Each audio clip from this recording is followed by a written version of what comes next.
को कंटिन्यू करते हैं गाइज, और आज इस लेक्चर के अंदर हम लगाएंगे क्लास 10 मैथमेटिक्स की न्यू एनसीईआरटी का chapter number 11 areas related to circles की एक्सरसाइज 11.1 का क्वेश्चन नंबर 5। और देखिए इस क्वेश्चन के अंदर हमें फर्स्ट पार्ट के अंदर हमें फाइंड करना है कि लेंथ ऑफ द आर्क क्या होगी, सेक्टर के आर्क की लेंथ कितनी होगी, और सेकंड पार्ट में अपने बताना है कि एरिया ऑफ सेक्टर क्या होगा, और थर्ड पार्ट के अंदर हमें फाइंड करना है कि एरिया ऑफ सेगमेंट क्या होगा।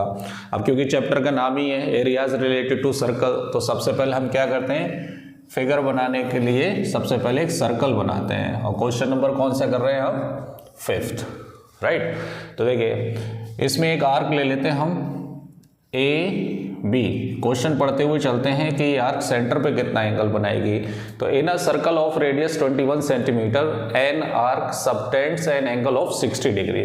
कितना एंगल बना रही है सेंटर पर, 60 डिग्री। तो ये इसका सेक्टर का एंगल थीटा इक्वल टू कितना हो गया, 60 डिग्री, राइट। और इसकी रेडियस कितनी है, 21 सेंटीमीटर, 21 सेंटीमीटर, राइट। तो देखिए फर्स्ट पार्ट देखिए, इसमें सबसे पहले गिवन लिखेंगे। गिवन में रेडियस अपने को मालूम है कितनी है, 21 सेंटीमीटर, और सेक्टर का एंगल कितना है, थीटा डिग्री। तो देखिए फर्स्ट पार्ट के अंदर हमें फाइंड करना है कि लेंथ ऑफ द आर्क कितनी होगी, राइट। तो ये तो बहुत सिंपल सा है। आप इसमें क्या करेंगे, फॉर्मूला लगाएंगे और फार्मूले के अंदर जो भी वैल्यूज है पुट करिए, आंसर आ जाएगा अपने आप। तो देखिए length of an arc equal to होता है theta upon 360 into 2 pi r. L equal to theta की वैल्यू रख दीजिए 60 अपॉन 360, 2 इंटू पाई की वैल्यू है 22/7, और रेडियस कितनी है 21। तो देखिए 60 6 और 7 3 जा, तो एल इक्वल टू हो गया 1/6 इंटू 2 3 जा 6 इंटू 22, 6 से 6 कैंसिल, तो एल इक्वल टू कितना आ गया 22 सेंटीमीटर। तो this one is the length of an arc of the sector. NCERT लगाना स्टार्ट नहीं की है तो अभी टाइम है, 15 से 20 दिन के अंदर आप एनसीईआरटी को कंप्लीट करिए।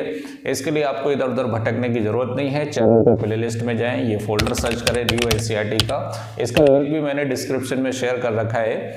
आप डायरेक्टली उसी फोल्डर के अंदर पहुंचेंगे न्यू एनसीईआरटी फोल्डर में। तो 1 बाय 1 पहले आप वहां से न्यू एनसीईआरटी लगाइए। अगर आप हमारे फर्स्ट व्यूअर हैं, चैनल को सब्सक्राइब नहीं किया है, तो सबसे पहले आप चैनल को चलिए नेक्स्ट पार्ट लगाते हैं। सेकंड पार्ट के अंदर क्या है, सेकंड पार्ट के अंदर अपने को बताना है कि the area of the sector formed by the arc. तो बताइए भाई, एरिया ऑफ सेक्टर क्या होता है, theta upon 360 into pi r square. तो यहाँ थीटा की वैल्यू आप पुट कर दीजिए, तो 60 अपॉन 360, पाई की वैल्यू 22/7, और रेडियस कितनी है 21 का स्क्वायर। तो 21 को आप 2 बार प्रोडक्ट में लिख सकते हैं। तो 60 6 जा और 7 3 जा 3 2 जा 2 1 1 जा, तो एरिया ऑफ द सेक्टर कितना आ गया 11 इंटू 21। तो एरिया ऑफ द सेक्टर 11 1 जा 11, 11 2 जा 22, और 1 कितना हो गया 2 3 1। तो ये इसका आंसर हो गया centimetre square, area of the sector.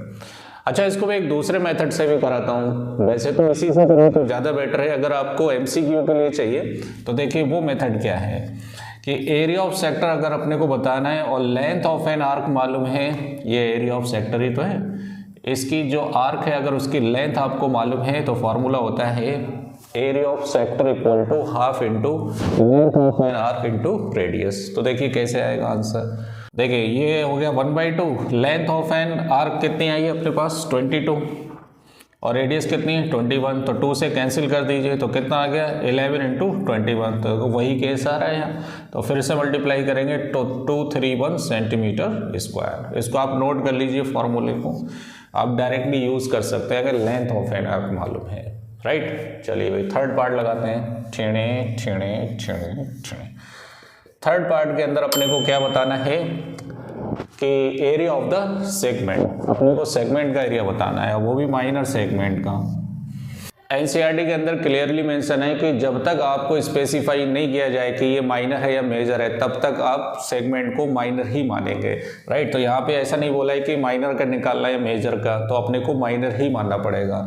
तो अपने को इस माइनर सेगमेंट का क्या बताना है, एरिया बताना है। तो देखिए इसमें सिंपल सी ज्योमेट्री लगाएंगे हम।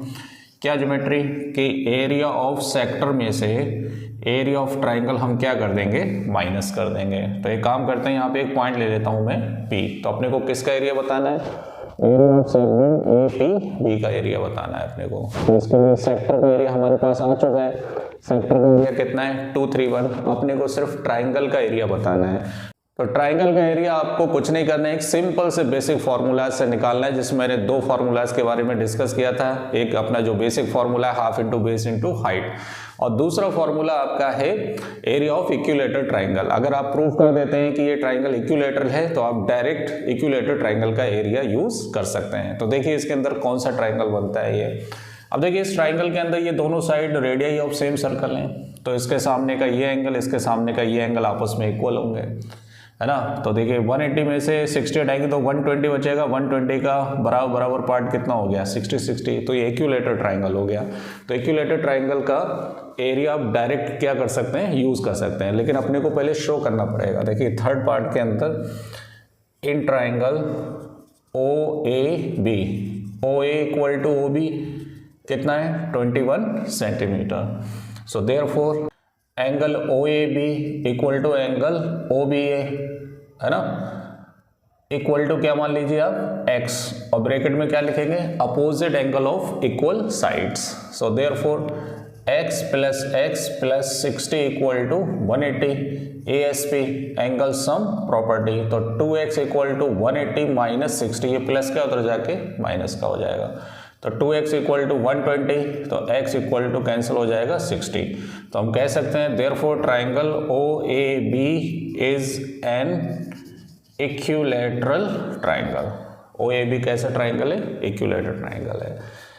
So area of triangle OAB, बताइए इक्विलैटरल ट्राइंगल का एरिया का फॉर्मूला क्या होता है, √3/4 इंटू साइड स्क्वायर, और यहाँ पे साइड कौन है, रेडियस है, तो आप R स्क्वायर भी लिख सकते हैं या साइड स्क्वायर भी लिख सकते हैं, A स्क्वायर भी लिख सकते हैं यहाँ पर, राइट। तो बताइए कितना हो गया, √3/4 इंटू 21 का स्क्वायर, और 21 का स्क्वायर कितना होता है 441। तो इसका आंसर कितना आ गया 441 √3/4।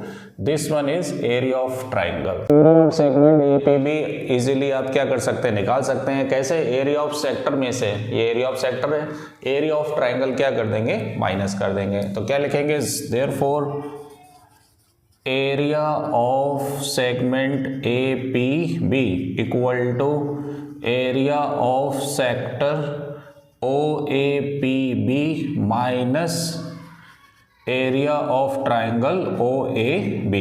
बताइए भाई एरिया ऑफ सेक्टर कितना है 231 माइनस, इधर लिख देता हूं मैं, equal to 231 minus area of triangle कितना है 441 √3/4, राइट। ये आंसर हो गया सेंटीमीटर स्क्वायर। तो जब तक आपको √3 की वैल्यू मेंशन ना हो, गिवन ना हो, तब तक आप इसके अंदर नहीं रखेंगे, बिल्कुल ऐसा ही आंसर लेकर आएंगे। अगर गिवन है तो √3 की वैल्यू पुट कर आप क्या करेंगे, इसे सॉल्व करेंगे। तो अगर आपको ये वीडियो पसंद आया हो तो चैनल को सब्सक्राइब करें, वीडियो को लाइक करें, बने रहे एपीटी अड्डा चैनल के साथ। मिलते हैं नेक्स्ट वीडियो में नेक्स्ट क्वेश्चन के साथ। Thank you.